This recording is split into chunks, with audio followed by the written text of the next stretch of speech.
नमस्कारम, आयुर्वेदिक धन्वंतरी में आपका स्वागत है। गर्भाशय शोथ अर्थात गर्भाशय में सूजन, यह समस्या भारतवर्ष के 30% स्त्रियों को है और इसको अन्य नामों से भी जाना जाता है। यूटरस स्वेलिंग, बच्चेदानी में सूजन, बच्चेदानी पे मांस बढ़ना, गर्भाशय पे मांस बढ़ना, यूटरस फाइब्रॉइड, गर्भाशय का फाइब्रॉइड इत्यादि नामों से जाना जाता है। और जिन माताओं को यह समस्या होती है तो उनको कभी कभी मंथली के समय बहुत दिक्कत होता है, बहुत दर्द होता है। इसके अलावा ज़्यादा ब्लीडिंग होना, गर्भ का ना रुकना इत्यादि समस्याएं होती हैं। और इंटरकोर्स के वक्त अर्थात संबंध बनाते वक्त दर्द होना।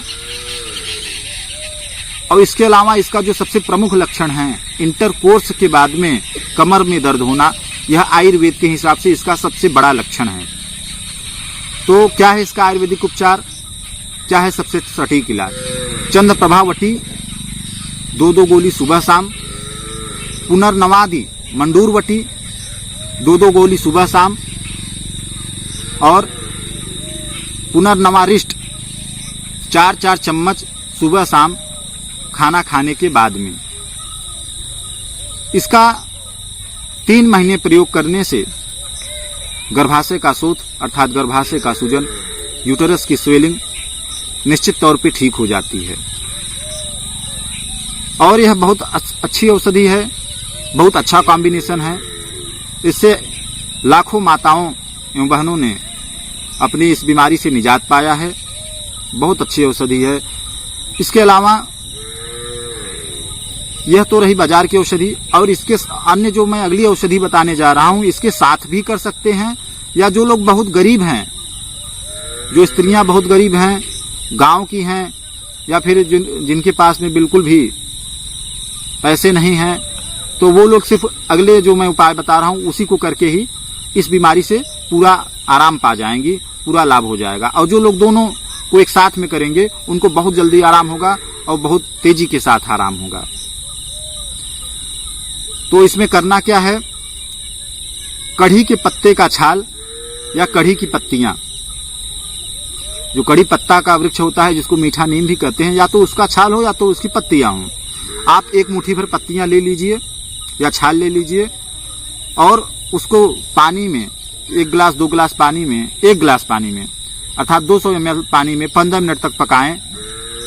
और फिर उसको छान करके उसमें 2 चुटकी फिटकरी पाउडर डाल दें, उसको मिला करके उसमें रुई भिगो दें और उस रुई को योनि में रखें।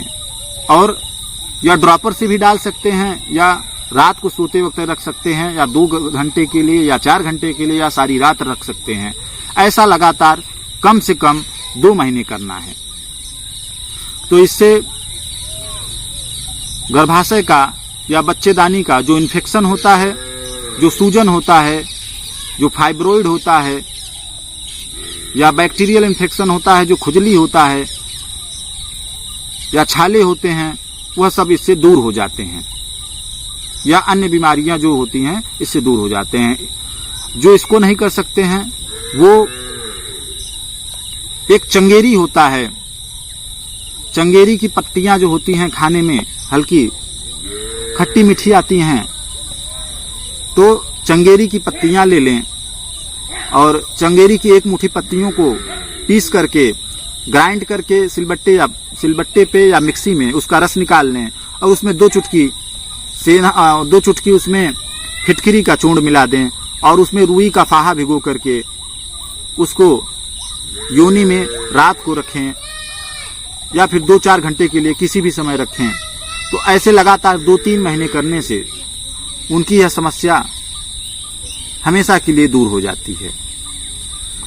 और जो इसको नहीं कर सकते हैं वो लाजवंती अर्थात छुई मुई का एक पौधा होता है जिसकी पत्तियों को छूने पर उसकी पत्तियां सिकुड़ जाती हैं उसको लाजवंती कहते हैं। तो छुई मुई की थोड़ी सी पत्तियां, आधी मुट्ठी पत्तियों को पीस करके उसका रस निकाल लें।